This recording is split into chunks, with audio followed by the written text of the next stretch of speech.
Ce DVD, au fait, on pourrait le qualifier de wake-up call. Et avant de dire ce que j'aimerais dire, je voudrais poser une question à madame, à laquelle vous aurez le loisir de répondre après mon intervention, si vous voulez bien. Quand vous avez parlé du sens de l'effort, notion à laquelle j'adhère totalement, dites-le vous aux étudiants de l'université. Bon, maintenant je passe à ce que je voudrais dire. Il y a une question que je voudrais poser à Alain qui a fait cet excellent documentaire. Pourquoi il n'y a pas de ce volet politique que j'ai vu attentivement, qui a commencé avec l'avènement du MMM et qui a culminé au 60-082, qui a fait pchit, parce que 9 mois après, ce n'était plus du tout le MMM. Et je voudrais partager un fait que je fus pour la première fois publiquement en 1976 aux élections de décembre, aux élections générales. Les résultats avant Besseauser étaient 25 travaillistes, 7 PMSC, 30 MMM. Et le programme électoral du MMM que j'ai toujours dans mes archives établissait comme ligne directrice la nationalisation de tous azimuts. Banque, assurance, industrie jubilée.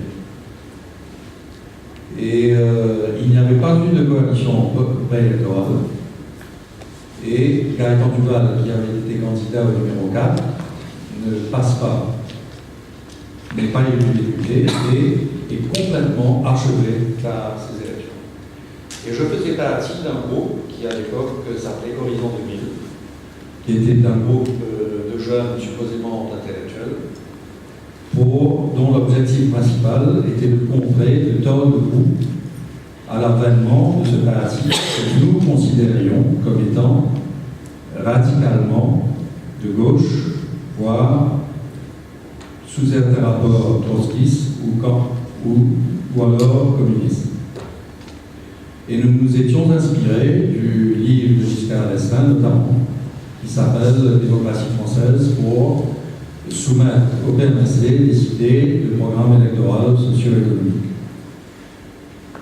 Personne n'avait pu parler à Gaëtan Duval pour éventuellement une coalition post-électorale soit conclue. Et Tchatcha l'a appelé de hauts personnages du secteur privé très impliqués dans la politique lui téléphonaient, il ne répondait pas. Et je ne sais pas pourquoi, il avait une confiance particulière pour certainement du Horizon 2000. Et je fais partie d'une délégation de 3 personnes pour aller le voir à la rue Dominique Arifat où il était. Et était complètement HS, hors service, allongé sur un lit, accepte de nous recevoir et on lui fait valoir le fait que s'il ne bouge pas, le pays va basculer irréversiblement dans le camp de l'Est, du mauvais côté du mur, et qu'il fallait certainement dire au revoir à la libre entreprise, à la liberté, etc. Enfin, finalement, il accepte de parler à Tchatcha et dit qu'il donnerait son accord tacite à tous les projets de loi du Parti Nord-Est. Cette posture est soumise à Sir Rahman Osman, qui était le gouverneur général, qui était d'une intégrité intellectuelle exceptionnelle.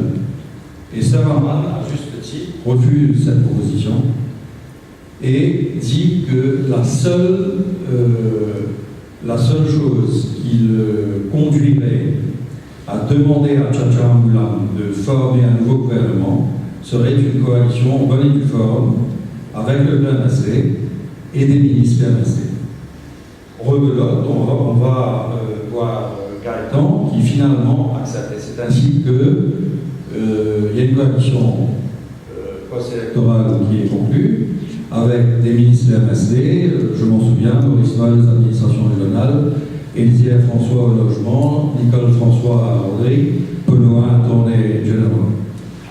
Ça nous a permis de nous ancrer pour une période additionnelle de 5 ans dans le camp de l'Occident, on disait à l'époque, et de nous aligner, bien comme nous disions qu'on a aligné, mais enfin on était véritablement alignés dans le camp de l'Occident. Donc cette période de braise, comme on a l'habitude de choses, et malheureusement, malgré l'excellence du DVD, je le répète, est peut-être un absent de choses. Et il faut se rappeler que Horizon 2000 a pris l'initiative de faire venir pour la première fois à Maurice une grande entreprise de sondage, peut-être la plus grande d'Europe, qui était la Sofres, que tout le monde a connue, et qui avait fait donc une évaluation de l'opinion des Mauriciens, et qui avait été clair. Les Mauriciens étaient quasi unanimement pour les grands thèmes porteurs du PMSD, qui étaient le tourisme notamment et la zone franche, que le MMM combattait bec et ongle. Donc le rôle de Gaëtan après la coalition dont tu fais référence dans le documentaire est un élément crucial qui a permis de souder les deux factions de la population et éviter la fracture.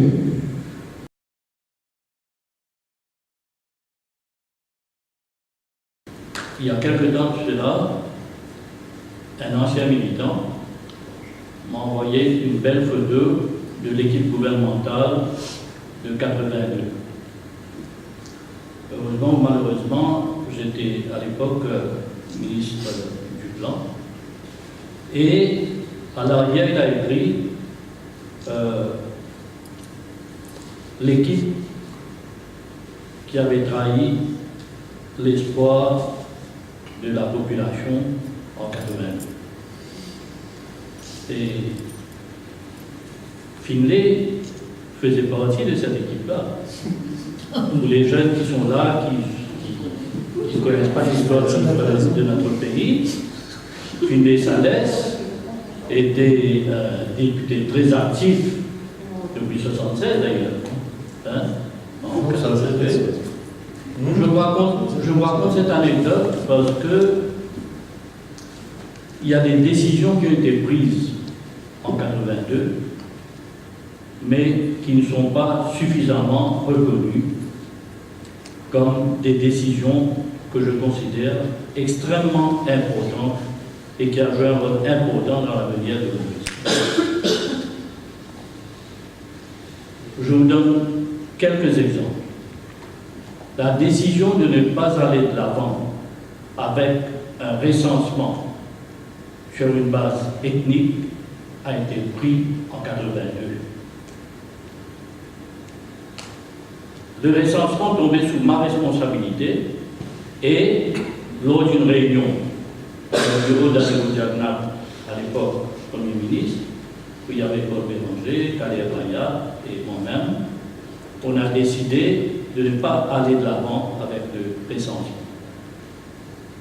Deuxième point extrêmement important, et ça, je suis certain que Pierre est d'accord avec moi, la décision du ministre des Finances d'alors de détacher la roupie et de l'attacher à un panier de devises. L'introduction de la sales tax, que certains appelaient la sale taxe. Et il y a peut-être un autre point très fort qu'on a tendance à oublier, ou la plupart des gens ne savent pas, c'est la décision de faire un double taxation treaty avec l'Inde. La décision est prise en 1982 lors de la visite d'Indira Gandhi, alors Premier ministre de l'Inde. Alors aujourd'hui, je me pose la question. Si sur un sujet aussi fondamental que la réforme électorale, on n'arrive pas à prendre une décision, s'il y a toujours des gens à Maurice qui pensent qu'en 2018, on doit avoir un recensement sur une base ethnique, il y a quelque chose qui ne va pas. Et je vous raconte une dernière anecdote. En 2002, je suis interviewé par un journal, et le journaliste me pose la question sur l'état de santé de la démocratie à Maurice. Je dis, c'est très simple. On organise des élections démocratiques, entre guillemets, régulièrement, mais en fin de compte, la démocratie à Maurice, c'est quoi? Les élections sont quoi? Pascal ça, Pascal c'est. Et 2 jours après cette interview, le Premier ministre d'alors me rencontre pour une réception et me dit, So you treated me as a rascal? Je dis non, I started by treating myself as a rascal parce que j'étais ministre juste avant qu'il devienne Premier ministre. Alors il y a des questions de fond qu'on doit se poser. Je disais à Pierre Dinan l'autre jour qu'on parle beaucoup de l'environnement physique. Il y a des mouvements qui sont organisés pour défendre l'environnement physique. Mais la société mauricienne mérite un mouvement pour faire un constat de ce qui ne va pas, ce qui ne se passe pas bien, ce qui ne passe pas dans la société mauricienne aujourd'hui est malade.